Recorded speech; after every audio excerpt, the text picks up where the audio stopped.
The witness to answer? That'd be great. Thanks. Chair recognizes Ms. Ansari from Arizona. Thank you, Mr. Chairman. Thank you so much, governors, for being here. I am the proud daughter of immigrants who fled an authoritarian regime, and it is especially devastating as a first-generation American to watch Donald Trump's reckless, cruel, and radical policies transform this country into an authoritarian regime. Mr. Perry just mocked us for referring to Donald Trump as a dictator, so let's run through the list.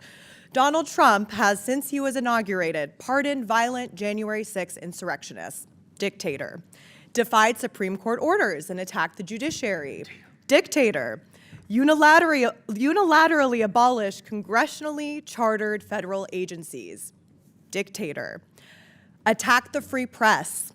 Sounds like a dictator. Kidnapped people off of the streets and deported them to foreign prisons without due process. Sounds like a dictator. Defunded higher education. Dictator. Threatened law firms and the legal profession. Dictator. This weekend, he is spending tens of millions of dollars to host a massive military parade for his birthday. Is this North Korea?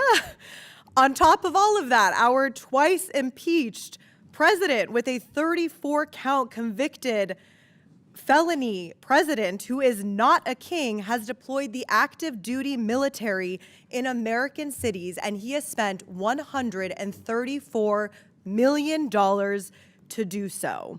He has their guns trained on American citizens without the consent of local authorities or the state's governor to purposefully generate chaos and provoke a reaction. Meanwhile, we have Republicans on this side of the aisle asking governors of states about bathrooms. This is the most dystopian, horrific episode of Black Mirror that I have ever seen. To our witnesses, the governors, thank you so much for being here today. I agree with my colleagues who say this is a waste of your time. You have been instrumental in fighting back against cruel and illegal Trump administration actions. I represent an extremely diverse district, one of the most diverse in the country, where more than 64 languages are spoken.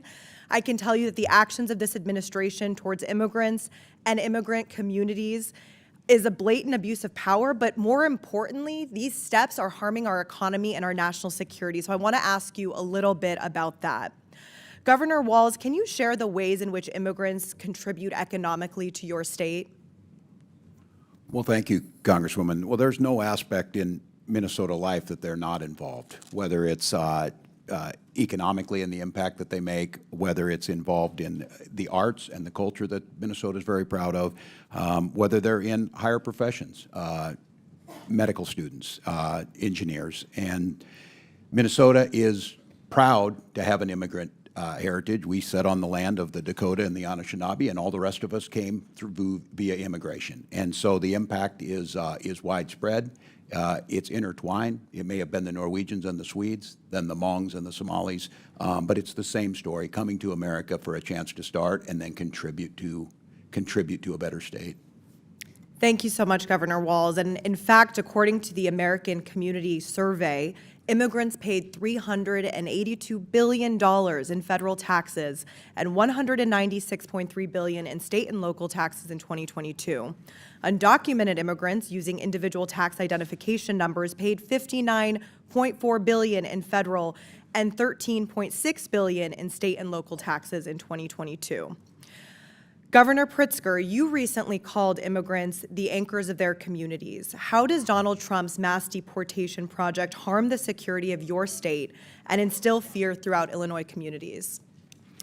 Thank you very much, Congresswoman. Let me be clear. The Homan raids that occurred in the first week of the Trump administration drove people into hiding. It ruined the entire area of commerce for our Mexican-American community, where people who were documented, people who are citizens actually, had to go into hiding because they know people that are undocumented. They didn't want to get picked up and having to talk about somebody that they know that's undocumented.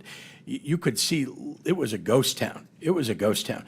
We've had people who are working, I'm talking about for decades, who've raised families, who are paying taxes in my state, who have had to flee. And these are good people. These are our neighbors. These are people that are bringing culture and art to our communities, people that should be given an opportunity, if we had good immigration laws, to apply to stay legally in this country and maybe to become U.S. citizens. Indeed, many of them have proven themselves to be maybe more worthy than some people who are already U.S. citizens. Let's give them an opportunity. So I can tell you that it's had a profoundly negative impact on my state, that Donald Trump has been attacking people who are not the problem. Let's go after people. If you're talking about terrorists, and one of the congressmen mentioned that, let's go after terrorists.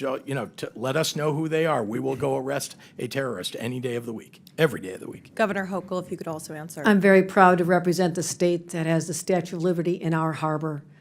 Millions of migrants and immigrants have passed through, including my own grandparents. My grandfather was a migrant farm worker. They are an important part of our identity, our economy. The diversity of New York is what sets us apart and makes us so fascinating and so desirable for businesses large and small. They are so critical to our identity and our existence. And I'm really hurt. It hurts me as the leader of a state where people are living in fear in the shadows. People can't go to school. They can't worship. They can't go get health care. They can't go to their senior center. What is happening has been traumatic. It's unnecessary. We will help every day of the week to get rid of people who commit crimes.